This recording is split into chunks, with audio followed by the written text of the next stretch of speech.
الرحمن الرحيم. باب الاستبراء من البول.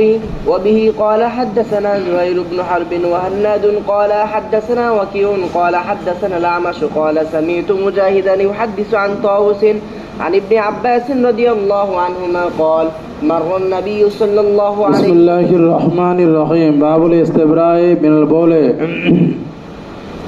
বলছিলাম এখানে তিনটি শব্দ, আল ইস্তিবরাউন, আল ইস্তিনজাউন, আল ইস্তিবরাউন, আল ইস্তিনকাউ। এই তিনটি শব্দের মধ্যে পার্থক্য হলো আল ইস্তিনজা, যেটা আগে গেছে, এর অর্থ হলো ইস্তেমালুল মাই ওয়াল হাজরি, নাপাককে পরিষ্কার করার জন্যে পাথর, ঢিলা অথবা পানি ব্যবহার করা। নাপাক দূর করার জন্য পানি বা ঢিলা ব্যবহার করা। ইস্তেমালুল হাজরি ওয়াল মাই, এটা হলো আল ইস্তেনজার অর্থ। আর ইস্তেবরাউন, ইস্তেবরার অর্থ হলো তলবুল বারাতে আন বাকিয়াতিল বৌলি, তলবুল বারাতে আন বাকিয়াতিল বৌলি। পেশাব করার পরে পুরুষ লোকের পেশাবের রাস্তায়, পেশাবের থলিতে পানি, পেশাব কি আটকে থাকে, ওটা আস্তে আস্তে অবশিষ্ট অংশ যেটা রাস্তায় আছে ওটার থেকে কি হওয়া, মুক্ত হওয়া, এটাকে বলে ইস্তেবরা। অথবা কেউ কেউ অর্থ বলেছেন সাকলুল আকদামে আর রাকসে বিহা হাত্তা ইয়াস্তাইকানা বিজাওয়ালি আসরুল বলে। ইস্তেবরার অর্থ হলো পেশাব করার পরে পা উঠানো, লড়াচড়া করা, পা উঠানো, কি করা, হাঁটাহাঁটি করা, পেশাব, অবশিষ্ট পেশাব বের হওয়া নিশ্চিত হওয়া পর্যন্ত, অবশিষ্ট পেশাব বের হওয়া নিশ্চিত হওয়া পর্যন্ত কি করা, ওই ঢিলা নিয়ে হাঁটাহাঁটি করা বা নড়াচড়া করা, এটাকে বলা হয় কি ইস্তেবরা। এটার আরেক ভাষায় বলছে যে তলবুল বারাতে আন বাকিয়াতিল বলে, তলবুল বারাতে আন বাকিয়াতিল বলে। পেশাবের পরে বাকি পেশাব থেকে মুক্তি পাওয়ার জন্য, বাকি পেশাব থেকে বাঁচার জন্য ব্যবস্থা গ্রহণকে কি বলা হয়, ইস্তেবরা বলা হয়। আর একটি শব্দ হলো আল ইস্তেনকা। ইস্তেনকা বলা হয় আইয়ুদলাকা বিল আহজারে হালাল ইস্তেজমারি, ডিলার সময় ডিলা দিয়ে কি করা, ওই রাস্তাকে ডলা, রাস্তাকে মলা, অথবা লাসাবে মাল মায়ে, পানি ব্যবহার করার সময় আঙ্গুল দিয়ে ওই রাস্তার মধ্যে কি করা, ডলা মলা, যাতে হাত্তা তাজাবা রাইয়াতুল কারিয়া, যাতে ওখানের রাস্তার মানে দুর্গন্ধ দূর হয়ে যায়। এটা তৃতীয় স্তরের কাজ। আইয়ুদলাকা বিল হাজার, ডিলে দিয়ে কি করা, মলা রাস্তা, আর পানি ব্যবহারের সময় আঙ্গুল দিয়ে মলা, আঙ্গুল দিয়ে মলা, মাল মায়ে হাত্তা তাজাবা আর রাইয়াতুল কারিহা, দুর্গন্ধ যাতে দূর হয়ে যায়। তাহলে এখানে তিন স্তরের কাজ। ইস্তেনজা হলো প্রথমের কাজ। প্রথম কাজ কি রে, ইস্তেনজা। 2 নম্বর কাজ হলো ইস্তেবরা। আর 3 নম্বর কাজ হলো দুর্গন্ধ দূর করার জন্য কি করা, ওই মলা বা ডলা। তাহলে এখানে তিনটি শব্দ, তিনটি শব্দের মধ্যে কি আছে, পার্থক্য আছে। এখন এখানে আসো, চলো কল আমরা তাহলে পেশাব থেকে, এখানে যে ইস্তেবরার অর্থ আমরা যেটা বললাম তলবুল বারাতান বাকিয়াতিল বলে, পেশাব করার পরে বাকি পেশাব থেকে মুক্ত থাকার ব্যবস্থা করা, বাকি পেশাব থেকে নিজেকে বা শরীরকে অথবা কাপড়কে পবিত্র রাখার জন্য কি করা, ব্যবস্থা গ্রহণকে কি বলা, ইস্তেবরা বলা হয়। কিন্তু এই অধ্যায়ের মধ্যে আলী ইস্তেবরা থেকে এই খাস অর্থ মুরাদ নয়। এখানে অধ্যায়ের মধ্যে তলবুল বারাতান বাকিয়াতে, পেশাব করার পর বাকি পেশাব থেকে বাঁচা, এই অর্থ যেটা বলা হলো ইস্তেবরার, এই অধ্যায়ের মধ্যে ইস্তেবরার এই অর্থ মুরাদ নয়। এখানে ইস্তেবরার থেকে মুরাদ হলো মতলকান পেশাব থেকে বেঁচে থাকা। পেশাব করার পরে বাকি পেশাব থেকে, এটা উদ্দেশ্য না। উদ্দেশ্য হলো যে কোনো রকমের পেশাব থেকে বেঁচে থাকা, ইহতিয়াত করা। এটা হলো মুসানিফ রহমতুল্লাহ আলাইহির এই অধ্যায়ের মধ্যে আলে ইস্তেবরার থেকে এটা উদ্দেশ্য, যে কোনো ধরনের পেশাব থেকে ইহতিয়াত করা, বেঁচে থাকা, এটা হলো এই অধ্যায়ের উদ্দেশ্য। তাই সেটা এই তোমার শরীরকে বাঁচানো অথবা কাপড়কে বাঁচানো, যে কোনো স্থানের যে কোনো পেশাব থেকে শরীরকে কাপড়কে বাঁচানো, পেশাব থেকে এহতিয়াত করে, এটা হলো উদ্দেশ্য। কেন এটা আম মুরাদ নেওয়া হলো কেন? তাহলে সামনের যে অধ্যায়ের হাদিস আছে, এই হাদিস এর সাথে মিল করা যাবে না।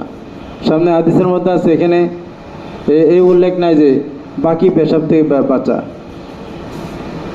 যেমন শেষের হাদিসের মধ্যে আসছে নবীজি বসে পেশাব করছেন, সাহাবায়ে কেরাম আশ্চর্য বোধ করেছেন।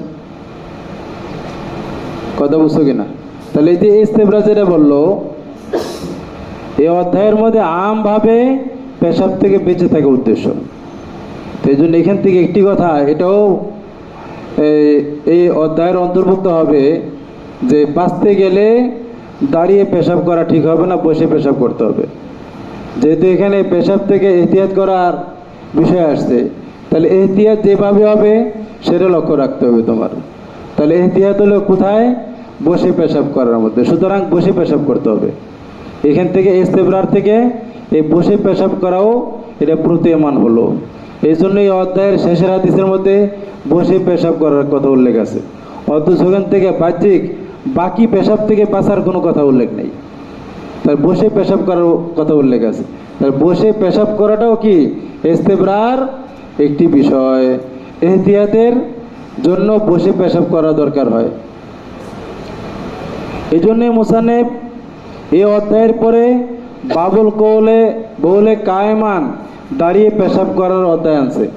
কারণ কি? যেহেতু ইস্তেবরার জন্য বসে পেশাব করা দরকার, আর বসে পেশাব করার বিধানের পাশাপাশি দাঁড়িয়ে পেশাব করার যে হাদিস আছে সেই বাবটাও উনি এখানে আনলেন। তাহলে পুরা মুনাসাবত হলো কি হলো না? সামনের বাবের সাথেও আর ইস্তেবরার এই বাবের সাথে মুনাসাবত কায়েম হলো। তাহলে প্রশ্ন আসবে, ইস্তেবরা মানে পেশাব থেকে বাঁচা, আর দাঁড়িয়ে পেশাব করা, এর মধ্যে মুনাসাবত কি? তাহলে জাহিরি মুনাসাবত নাই। তাহলে ইস্তেবরার ওই হাকিকত সামনে থাকলে তাহলে মুনাসাবত কায়েম হলো যে ইস্তেবরার জন্য বসে পেশাব করা দরকার, এহতিয়াতের জন্য কি দরকার? বসে পেশাব দরকার। তো বসে পেশাবের কথাটাও এখান থেকে বোঝা গেল। কাজী বাবুল বলল কায়েমান, তার সাথে কি আছে? মিল আছে। চলো এবার হাদিস। আন ইবনে আব্বাস রাদিয়াল্লাহু তাআলা আনহু قال مر النبي صلى الله عليه وسلم على قبرين, নবী পাক সাল্লাল্লাহু আলাইহি ওয়াসাল্লাম দুই কবরের উপর অতিবাহিত হলেন। فقال انهم يعذبان, নবীজি বললেন এই দুই কবরওয়ালা তাদেরকে আযাব দেওয়া হইতাছে। ওমা ইউআযিবান ফি কবিরিন, তবে এদেরকে বড় কোনো কাজের ব্যাপারে আযাব দেওয়া হইতেছে না। আম্মা হাদা, বড় কোনো আযাবের ব্যাপারে কাজের ব্যাপারে আযাব দেওয়া হইতেছে না, ছোট কাজের ব্যাপারে আযাব দেওয়া হইতেছে। আম্মা হাদা, এখন দুই কবরওয়ালাকে আযাব দেওয়া হইতেছে। এখন কার কি অপরাধ? দুইজনের দুই অপরাধ। আম্মা হাদা ফাঁকা আল্লাহ ইস্তানজিউ মিনাল, বলে এই যে এই কবরওয়ালা তা সে বাঁচত না, পরহেজ করতো না পেশাব থেকে সে বেঁচে থাকতো না, পেশাবের থেকে এহতিয়াত করতো না, এই জন্য তাকে এই অপরাধে আযাব দেওয়া হইতেছে। আম্মা হাদা ফাঁকা ইয়ামশি বিন নামিমা, আর এই যে আরেক কবরওয়ালা তার অপরাধ কি? সে চলতো নামিমার সাথে। নামিমা মানে চুগুলখুরি নিয়ে ব্যস্ত ছিল, চুগুলখুরি নিয়ে চলতো, মানে চুগুলখুরির কাজ করতো। চুগুলখুরি কাকে বলা হয়? একজনের কথা, আর সায়ু বিল ফাসাদে, ফাসাদকে নিয়ে সে বিচরণ করত, একজনের কথা আরেকজনকে লাগাই দিত, চুগুলখুরি। সুম্মা দাবিয়াসিবিরাতবিন, এই অপরাধের কথা বলার পরে, এই দৃশ্য দেখার পর নবীজি দয়ার নবী তাদেরকে কি উপকার করা যায় উপকার করার চেষ্টা করলেন, দোয়া করলেন। সুম্মা দা, ডাকলেন, চাইলেন। দা মানে এখানে তলব করলেন। দা মানে কি রে?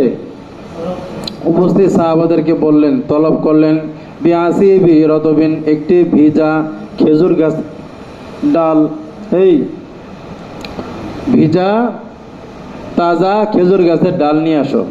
ফাঁসাক্কা বিষ নাইনে, ওই ডালটাকে দুই টুকরা করলেন, দুই ভাগে ভাগ করলেন, লম্বা লম্বা এটাকে ফাড়লেন মাঝখান থেকে। সুম্মা গারাস আলা জওয়ায়দান ও আলা জওয়ায়দান, টুকরা করে ফেরে লম্বা লম্বি তো গাড়লেন এই কবরওয়ালার উপরে একটি, আর ওই কবরের উপরে আরেকটি। অকাল আল্লাহ ইউখাফাফ আনহুম মা লাম ইয়াইবাসা, গাড়ার পরে নবীজি বললেন, গেরে ফায়দা কি হবে? সম্ভবত হালকা করা হবে দুইজনের থেকে, মা লাম ইয়াইবাসা, যতক্ষণ পর্যন্ত এই খেজুর গাছের ডাল না শুকাবে। খেজুর গাছের এই ডালের টুকরা অংশ বিশেষ যতক্ষণ না শুকাবে, অন্তত অতক্ষণ পর্যন্ত তাদের কবর আযাব আর হবে না, হালকা করা হবে। আচ্ছা, অলা হান্নাদিন ইয়াস্তাতিরু মাকানা ইয়াস্তানজু, হান্নাত বলেন ইয়াস্তানজুর জায়গায় ইয়াস্তাতিরু। আচ্ছা, এখানে সংক্ষিপ্ত হাদিসের তরজমা শেষ হলো। আর তৌজির মধ্যে এখানে 1 নম্বর কথা, নবীজি 2 কবরের উপরে অতিবাহিত হইলেন। এই কবরওয়ালা ব্যক্তি কারা ছিল? কবরওয়ালা ব্যক্তি কারা ছিল? এখানে নবীজি হাদিসে উল্লেখ করেন নাই, সাহাবায়ে কেরাম বলেন নাই। এটার কারণ হলো মানুষ থেকে দোষ গোপন রাখার লক্ষ্যে নবীজি বলেন নাই। মানুষের দোষ গোপন করার জন্য তাদের নামকে বলেন নাই। আল্লাহর নবী জানতেন। আমায়ুআযাবানি ফি কাবীরিন, কাবীর বড় কাজের মধ্যে তাদেরকে আযাব দেওয়া হইতেছে না। এটার 3টা তৌজি। কয় তৌজি? 3 তৌজি। 1 নম্বর তৌজি হলো, ব্যাখ্যা হলো, এখানে কাবীর মানে ফেলুন ইয়াশুক্কু তর্ক। কাবীর বলা এমন কাজ যেই কাজকে তরক করা কষ্ট, যেই কাজকে বাদ দেওয়া কিরে কষ্ট। এই কাবীরের এক অর্থ বললাম। কাবীর মানে এমন কাজ যেই কাজ ছেড়ে দেওয়া কষ্ট। তাদেরকে এমন কোনো কাবীর বড় কাজ যেটা বাদ দেওয়া কষ্ট, এমন কাজের ব্যাপারে আযাব দেওয়া হয় না, বরং তাদেরকে আযাব দেওয়া হইতেছে এমন কাজের ব্যাপারে যেটার থেকে বেঁচে থাকা আসান। কাবীর মানে কি? ফেলুন ইয়াশুক্কু তর্ক, যেটা তরক করা কষ্ট। এমন কোনো কষ্টকর কাজের ব্যাপারে আযাব দেওয়া হইতেছে না, বরং হালকা আসান কাজ যেটা তারা ইচ্ছা করলে না করতে পারতো, বাদ দিতে পারতো, তরক করতে পারতো, এমন সহজ কাজের ব্যাপারে আযাব দেওয়া হইতেছে। এই কাজগুলি সহজ না। আচ্ছা, অনেকে ঘুমাইতেছে, ওই যে একজন শাহসাব ঘুমায়, খাতা কলম করে ধর, ওই যে শাহসাব। আর ও আবার একজন দেখে, তুই ঘুমাস না নাকি? আজিব কথা, ঘুমায় না? হ্যাঁ হ্যাঁ, এত সামনে আবার তুলে আবারও ঘুমাবি, তুই তোর ঘুমের রোগ আছে, আবার দরবার দেখবি তোর শাস্তি দিব। এখন ঘুম ধরছে, তারপর মিশে কথা বললি। আবার ঘুমাইলে আমি সাক্ষী রাখবো, তখন দেখবি ঠিকই আছে, তখন আর অস্বীকার করা যাবে না। কি বলো?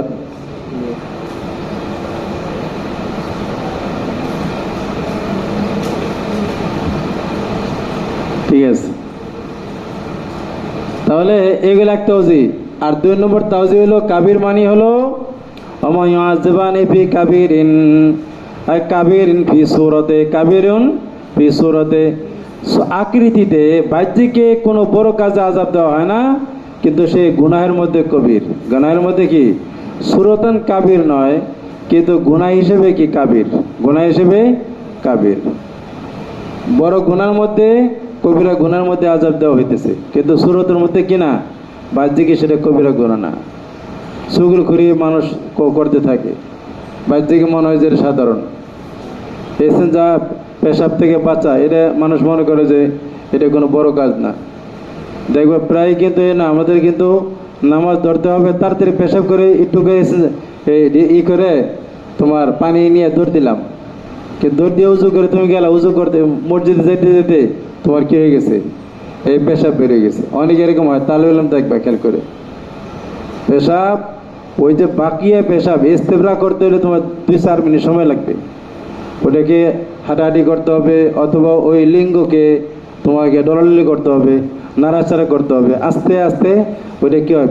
পেশাব নিষ্কাশন হয়। ওটা ঠিক নেই, পরীক্ষা করে দেখবা। এই ক্ষেত্রে কিন্তু অনেকে তাড়াহুড়া করলে কি হবে না? তার তহরত হাসিল হবে না, নামাজও হবে না। এর জরুরি কাজ, ইহতিমাম করা দরকার।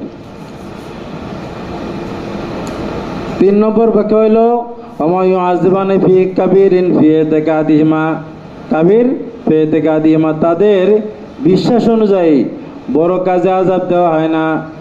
কিন্তু ফি নফসি, বড় ফি নফসি কিরে ও কাবীরুন ইনদাল্লাহ, তাদের ইতিকাদের মধ্যে কাবীর না, বড় কাজ না, কিন্তু এটা আল্লাহর নিকটে অনেক বড়, আল্লাহর নিকটে কিরে অনেক বড় এটা, এই জন্য তাদেরকে আযাব দেওয়া হইতেছে। এখন এই হলো 2 নম্বর কথা। 3 নম্বর হলো নবীজি কিভাবে জানলেন কবরের ভিতরে আযাব হইতেছে। যেটা নবীর জন্য আশ্চর্যের কোনো বিষয় না, নবীর জন্য কি না আশ্চর্যের বিষয় না, এটা নবী ওহির মাধ্যমে জেনেছেন।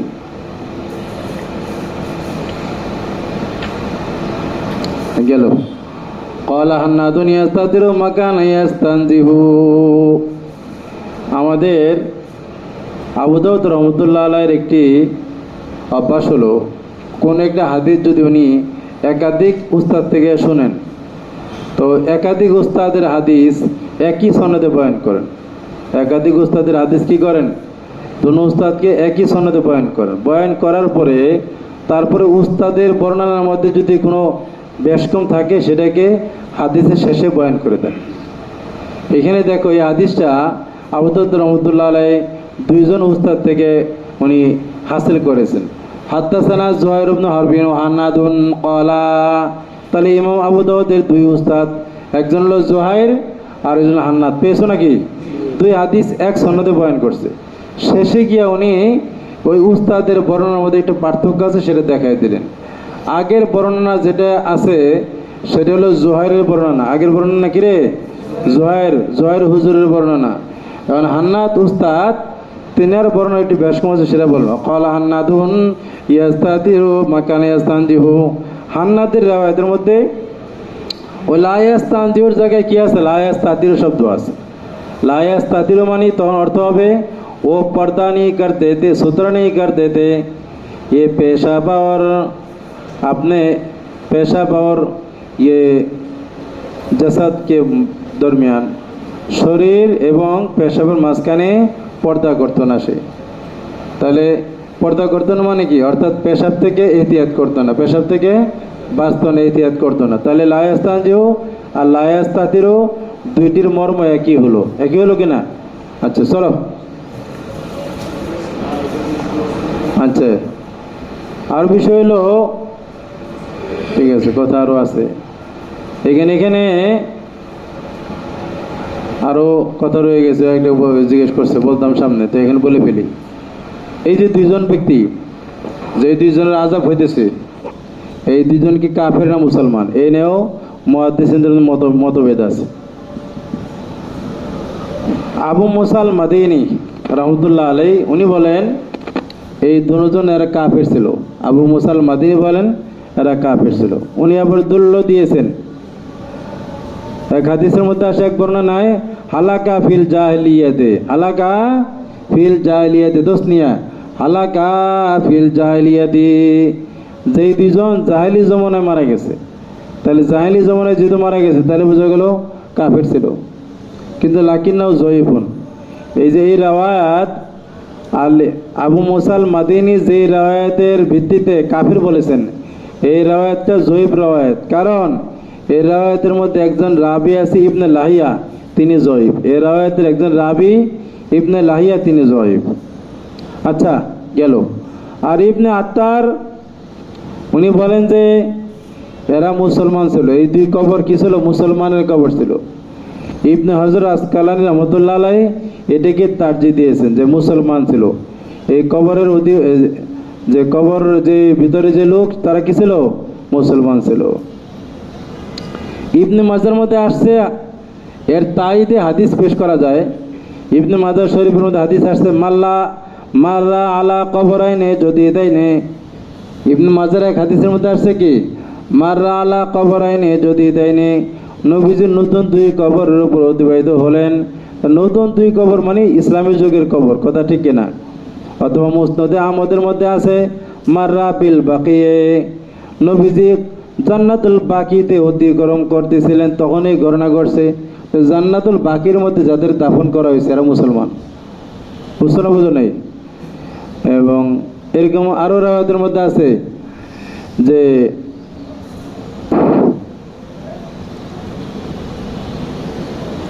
মান দাফানতুম আল ইয়াউম, কোন কোন রিওয়ায়াতে মান দাফানতুম আল ইয়াউম, এই আজকে তোমরা কাদেরকে দাফন করছো? এর থেকে বোঝা গেল মুসলমানদের কবর। এমন প্রশ্ন দ্বারা কি বোঝা যায়, তোমরা আজকে কাকে দাফন করছো? তাহলে আজকে দাফন করছো মানে ইসলামের যুগে তাদেরকে দাফন করা হয়েছে। যাই হোক, ইবনে হাজার আসকালানি রাহমাতুল্লাহ আলাইহি বলেন যে রাজে হলো কি, যে মুসলমানদের কবর ছিল।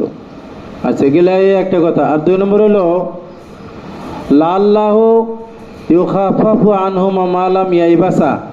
আগে হাদিসে তৌজি ধরো, তো তাদেরকে যতক্ষণ এই কবরের এই খেজুরের ডাল যতক্ষণ না শুকাবে ততক্ষণ পর্যন্ত তাদের কি হবে, সম্ভবত তাদের কবর আযাব হালকা করা হবে। এখন এটার হাকিকত কি? এখানে দুই কৌল আছে। কয় কৌল আছে? দুই কৌল। এক নম্বর কৌল হলো এই কবর আযাবতে তাদের হালকা হবে খেজুর গাছের ডালের উসিলায়। এর দুই ব্যাখ্যা। এক ব্যাখ্যা হলো এই কবর আযাব হালকা হওয়ার ক্ষেত্রে সরাসরি এই খেজুরের ডালেরই বরকত। কিসের বরকত? এটা খেজুরের ডালের ভিজা থাকার বরকত, ভিজা থাকার বরকত। যতক্ষণ ভিজা থাকবে ততক্ষণ এই কি বলে আযাব হবে না। তার কারণ কি? কারণ জীবন্ত কোনো জিনিস, এর ডাল হোক গাছ হোক, এগুলি সব কিছু জিকির করে, সব কি করে? তাসবিহ পাঠ করে। হাদিসের আয়াতের মধ্যে আছে ওয়াইম মিন শাইইন ইল্লা ইউসাব্বিহু বিহামদিহি, সমস্ত সৃষ্টি আল্লাহ পাকের তাসবিহ পড়ে। এই ডাল নবীজি গেড়ে দিলেন, এই ডালও যতক্ষণ শুকনা থাকবে ততক্ষণ তাসবিহ পড়বে। এই তাসবিহের বরকতে আল্লাহ তাবারক ওয়া তাআলা এদের আযাবকে কি করবে? হালকা করবে। এই হলো এক ব্যাখ্যা। তাহলে এই ভিজা ডালের কারণে কি হবে? আযাব হালকা হবে। এর এক ব্যাখ্যা। দুই নম্বর ব্যাখ্যা হলো বাজ উলামায়ে কেরাম বলেছেন যে এটা ডালের কোনো কারামতি না, বরং রাসূল কারীম সাল্লাল্লাহু আলাইহি সাল্লাম দোয়া করেছেন, আল্লাহর কাছে সুপারিশ করেছেন। এই সুপারিশের কারণে এই কিছু সময়ের জন্য কি হবে? ডাল যতক্ষণ শুকনা থাকবে অতক্ষণ তাদের আযাব হালকা হবে। এখন হয়তো নবীজি দোয়াই করেছেন খাস, দোয়াই করেছেন কি খাস, যে আল্লাহ এরা অনেক বড় পাপ করছে, অন্তত আমি সুপারিশ করতেছি, এই ডাল গাড়লাম, এই ডাল যতক্ষণ না শুকাবে অতক্ষণ তুমি কি করিও না, আযাব দিও না। দোয়া করেছেন খাসভাবে, কাজী ওই অতটুকু সময়ের জন্য তাদের আযাব বন্ধ থাকবে। অথবা এটা হতে পারে নবীজি দোয়া করেছেন আমভাবে, যে এদের আযাবকে কি করে দেওয়া হোক, মাফ করে দেওয়া হোক, হালকা করা হোক। আমভাবে দোয়া করছেন, কিন্তু আল্লাহর পক্ষ থেকে কবুল হয়েছে খাসভাবে। তো ডাল গাড়লা, এই ডাল শুকানো পর্যন্ত কি তোমার দোয়া কবুল, এদেরকে আযাব দেওয়া হবে না। এই কথা বুঝে আসছে না? সে নাই গেলে কথা। এখন আর একটা কথা হলো, এই হাদিস দ্বারা আমরা কি কি বুঝতে পারলাম? অনেকগুলি ফাওয়ায়েদ আছে। এক নম্বর ফায়দা হলো কবরের আযাব, ইউআযাবান, কবরের মধ্যে আযাব হয়। কবরের মধ্যে কি হয়? আযাব হয়। তো আযাবুল কবরে হকুন, যেটা তোমরা শরীআ কায়েদের আকীদার মাসালায় এটা প্রমাণিত হয়েছে, পড়েছো। কবরের আযাব, আযাবুল কবরে হকুন, আযাব কবরের আযাব হক। এখানে আর এটা আহলে সুন্নাত ওয়াল জামাতের এটা আকীদা, এবং মুহাক্কিকিন মুতাজিলা তাদের আকীদ, তারাও এটা মানে।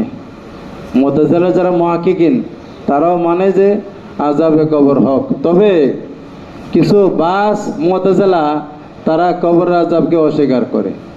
এরা বলে যে কবরের কোনো আযাব নাই, কারণ কবরের মধ্যে রাখা হলো মুর্দাকে, আর মুর্দা হলো জামাত, এর কোনো জান নাই, জীবন নাই, এটা জামাত, পাথরের মতো, এই হিস নাই, অনুভূতি নাই। তো এই মুর্দাকে আযাব দিলে সে কি হবে? কোনো ফায়দা হবে না। আর এটা খেলাফে মুশাহাদ, এটা বাস্তব বাস্তব বহির্ভূত বিষয়। বাস্তবতা আমরা কি দেখি না, কবর খুঁজলে আযাব হইতেছে দেখি না। কাজে এরা কবরের আযাবকে অস্বীকার করে। কিন্তু আহলে সুন্নাত জামাত এবং মুহাক্কিকিন মুতাজিলা ওনাদের, আমাদের আকীদা হলো কবরের আযাব হক। কবরের আযাব কিভাবে হবে? ওই মুর্দার শরীরের মধ্যে রূহকে ফিরিয়ে দেওয়া হবে। মুর্দার শরীরের মধ্যে কি করা হবে? রূহকে ফিরিয়ে দেওয়া হবে। কিভাবে দিবেন? এটা আল্লাহ পাকের কুদরতে ব্যবস্থা করবে। কাজেই আমাদের এতেকাদ যে হ্যাঁ কবর আযাব হক, একটা বিষয় হাদিস থেকে পাওয়া গেল। 2 নম্বর বিষয় হলো এই হাদিস থেকে আরেকটি বিষয় বোঝা গেল যে পেশাব থেকে তারা বাঁচত না। পেশাব তাহলে বুঝে গেলে পেশাব নাপাক। পেশাব কি রে? নাপাক। যে পেশাব বলো মায়ুকুল্লাহম গায়রে মায়ুকুল্লাহম, মতলকান পেশাব নাপাক। যদি পেশাব থেকে না বাঁচলে আযাব হয় তাহলে বুঝে গেলে পেশাব নাপাক। মায়ুকুল্লাহম যার গোশত খাওয়া যায় এমন জানোয়ার হোক, অথবা গোশত খাওয়া যায় না, যেরকম জানোয়ারের হোক সব রকম জানোয়ারের পেশাব নাপাক। এটাও আহনাফ এবং শাফিঈদের মাযহাব এটা। কিন্তু মালিক এবং হাম্বলীদের নিকটে বহুল মায়ুকুল্লাহম, যে সমস্ত পশুর গোশত খাওয়া যায় ওই সমস্ত পশুর এই পেশাবও পাক। কথা বুঝছেন? এটা লম্বা বহস ওই জায়গা মতো হবে, তবে এখান থেকে হাদিস থেকে এই বিষয়টা প্রমাণিত। 3 নম্বর হলো এই ওয়াদুল জারিদ আল কবর, কবরের মধ্যে এই কোনো ডাল গেড়ে দেওয়া, এটাও হাদিস থেকে প্রমাণিত হলো। কবরের উপরে কোনো ভিজা ডাল গেড়ে দেওয়া, এটা হাদিস দ্বারা সাব্যস্ত হলো। ইমাম বুখারী এটা সাবেত আছে, এটা হাদিস থেকে প্রমাণিত হলো। ইমাম বুখারী রহমতুল্লাহ আলাইহি বাবুল জানাইজের মধ্যে উনি এটি তরজমাতুল বাব কায়েম করছেন। বাবু অদিল জরিদে আলাল কবরে, কবরের মধ্যে ডাল গাড়ার একটা অধ্যায় কায়েম করছেন। ওই অধ্যায়ের মধ্যে এই হাদিস তিনি উল্লেখ করেছেন। কথা বুঝে আসছে কিনা? এবং আরেকটি হাদিস উল্লেখ করেছেন বুরাইদ ইবনে খাসাইব,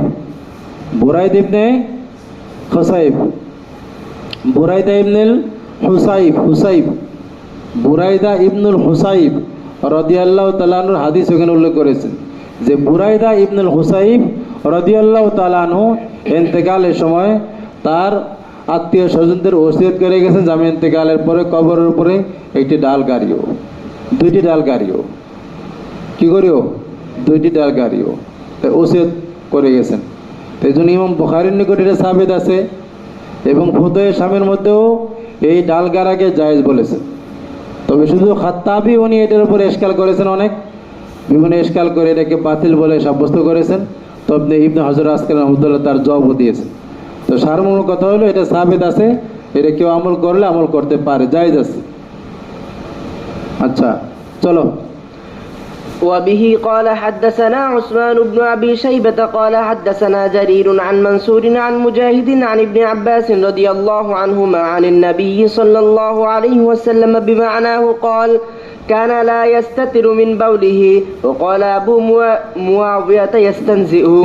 রওয়ায়াতের মধ্যে মদারে সনদ হলো মুজাহিদ দেখো আগের সনদে মুজাহিদ আছে, আগের সনদে কি আছে? একই হাদিস, আরেক সনদ পয়েন্ট করতেছে।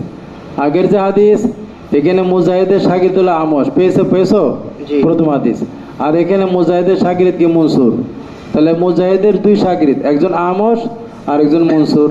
মুজাহিদের শাগির্দ আমশের বর্ণনা আগে গেল, এবার মুজাহিদের শাগির্দ মনসুরের থেকে বর্ণনা আছে।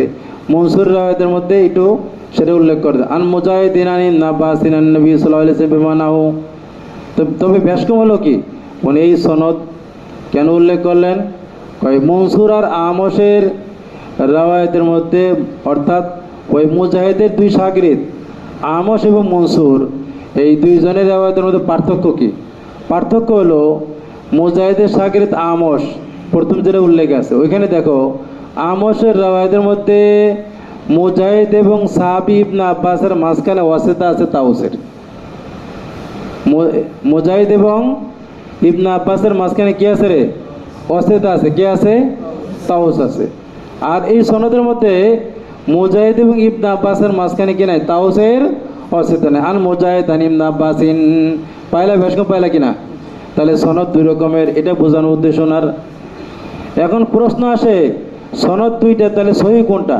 একটা বিল ওয়াসিতা আগেরটা, আর পরেরটা বেলা ওয়াসিতা।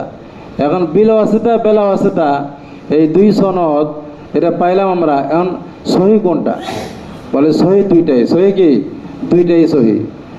আর আবু দাউদ রহমতুল্লাহ আলাইহির বর্ণনা থেকেও বোঝা আসে দুনো সনদে সহি আছে।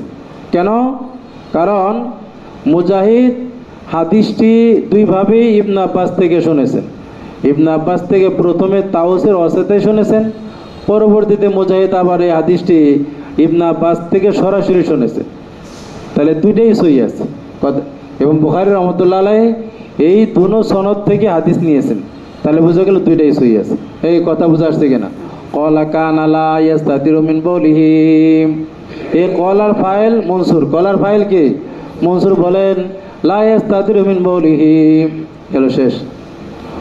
অকলা মুআবিয়া লা ইয়াস্তানজিহু, আবু মুআবিয়া বলেন ইয়াস্তানজিহু। এই যে অকাল আবু মুআবিয়া, এই এবারত জাহিরিভাবে মনে হয় এটা এই মনসুরের রাওয়ায়াত সম্পর্কে। এই অকালা আবু মুআবিয়া এই কথাটি মনসুরের, উনি মনসুর থেকে নকল করতেছেন। আবু মুআবিয়া বলেন ইয়াস্তানজিহু, তাহলে এই কথাটা আবু বাহ্যিকভাবে বিবরণের অবস্থা অনুযায়ী মনে হয় যে আবু মুআবিয়া মনসুরের থেকে এই হাদিসটিকে ইয়াস্তানজিহু শব্দে বয়ান করেছেন। কথা ঠিক না? যেহেতু মনসুরের পরে, মনসুরের রাওয়ায়াতের পরে অকাল আবু মুআবিয়ার এই রাওয়ায়াত উল্লেখ হয়েছে, কিন্তু আসলে যেটা জাহিরি, যেটা বোঝা আসে এখানে মুরাদ এটা নয়। মুরাদ কি নয়? এটা নয়, বরং এই আবু মুআবিয়ার এই কথাটি ওই আমসের হাদিসের সাথে সম্পর্কিত। আবু মুআবিয়ার এই কথাটি কার সাথে সম্পর্ক? ওই আগের হাদিস আমসের হাদিসের সাথে সম্পর্কিত। এই জন্যই ইমাম বুখারী সহ আরও হাদিসের কিতাবের মধ্যে এই অকল আবু মুআবিয়া এই কথাটি ওই আমসের হাদিসের সাথে সংযুক্ত করা হয়েছে, ওইখানে উল্লেখ হয়েছে। উচিত ছিল এই কথাটি ওই হাদিসের সাথে সম্পর্ক করা, ওই হাদিসের পরে বয়ান করা। এই কথা বোঝা আসছে কিনা? চলো। وبه قال حدثنا مسدد قال حدثنا عبد الواحد بن زياد قال حدثنا الأعمش عن زيد بن وهب عن عبد الرحمن بن حسنة رضي الله عنه قال انطلقت أنا وعمرو بن العاص إلى النبي صلى الله عليه وسلم فخرج ومعه درقة ثم استتر بها ثم بال، فقلنا انظر إليه يبول كما تبول المرأة، فسمع ذلك فقال ألم تعلموا ما لقي صاحب بني إسرائيل كانوا إذا أصابهم البول قطعوا ما أصابه البول منهم فنهاهم فعذب في قبره. قال أبو داود قال منصور عن أبي وائل عن أبي موسى رضي الله عنه في هذا الحديث قال جلد أحدهم. وقال عاصم عن أبي وائل عن أبي موسى رضي الله عنه عن النبي صلى الله عليه وسلم قال جسد أحدهم.